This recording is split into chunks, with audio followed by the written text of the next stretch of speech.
tayo ngayon sa Lopez, Quezon, kung saan ilolocate ko po yung 1.5 hectares na property po na magiging along Barangay Road po. So, ito po mula sa Lopez, Quezon ay almost 12 kilometers away po tayo. Kagandahan po dito, OCT.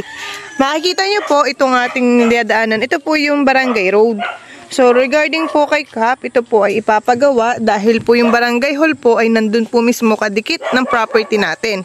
So, yun po ay ipapagawa ng barangay hall. Kaya po, itong kalsada ay idadaritso na po papunta doon. So, sa ngayon po, ay lalakarin ko lang po muna. Ayan, tawid ilog po. At least reality po yung pinapakita ko sa ngayon. Pero po yung proposed na project po na Barangay Road ay gagawin na po yun dahil po i-renovate na rin po yung Barangay Hall. So, ito po muna yung dinadaanan ko. Makikita nyo po. Yan. Tulay na kawayan. Ayun na po yung property natin. Ayun po yung Barangay Hall. So, dito po ay may linya na ng kuryente. Meron po tayong source ng tubig. Ayan, yung ilog po. So, ayan na po yung mismo yung property natin. So, makikita nyo po, yan po sa pwesto ng kapatid ko na yan. Yan na po yung mismo yung property natin. At na yun po yung kalsada. Idediretso po yan, papunta dun sa Barangay Road, sa Barangay Hall. Yan po ay may ano na po na project. Papunta po talaga dun. So, magiging tabing Barangay Road po tayo. Ayan. Kadikit natin yung Barangay Hall. Ayan. So, along Barangay Road, na kalapit po natin ay Barangay Hall. Yan. Yung property, pupuntahan ko po doon. So, makikita nyo po, na yun yung Barangay Road. Ayan. Dito na lang po ang aanuhan. I-recraft na po yan. So, yun yung property natin na may kalamansian at marami pong puno rin ng niyog. May linya ng kuryente dito. So, ang kagandaan po, dun po sa buyer ko na naghahanap po ng pwedeng gawing alagaan ng mga panabong na manok. Ito po yung pwede namin i-offer. Bali, pataas po yung ano nito. Yung status po ng lupa. Tingnan natin dito sa loob. O, saan tayo? Para at least maikot natin.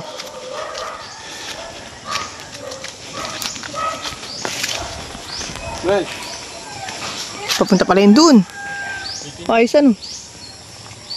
Malapit tayo dun. papakita ko naman sa drone set kung gaano kalayo. Oo, para at least makita nila yung tsaka dun sa kalsada. So yung accessible naman po yung 4 wheels natin. So may bakod po na talaga sa pinakang property. Oy, paahon pa tayo. Dun. Pantay dun sa ano. So may overlooking view po ito. Pwede mag-ano ng manukan, panabong.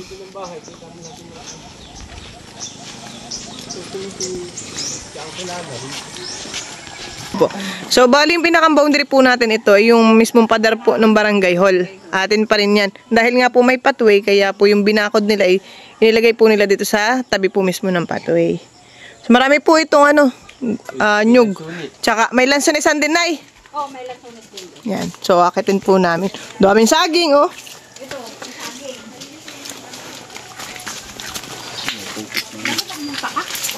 Ayos lang po yan. Ay umulan po ngayon ay kaya po.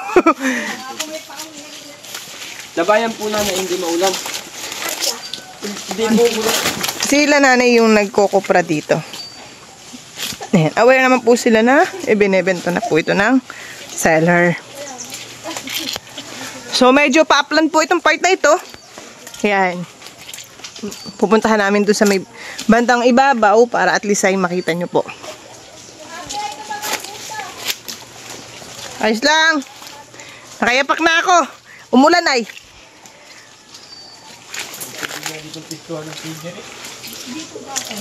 Pantayin po dito na yan. Ay, sabi ko, maganda dito ang kahit pagmamanok. Maganda nga po rin sa ano-ano. Sa magmamanok. Sa magmamanok. Kasi maganda dito sa magmamanok. Oo. Opo. Dahil lalo sa panabong po. Oh, pababaay oh.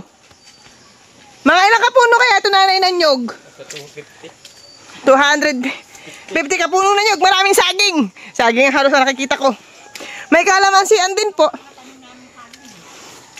May puno tayo ditong malaki. Anong punuin yan? Overlooking ka na. At dito sa part pong to,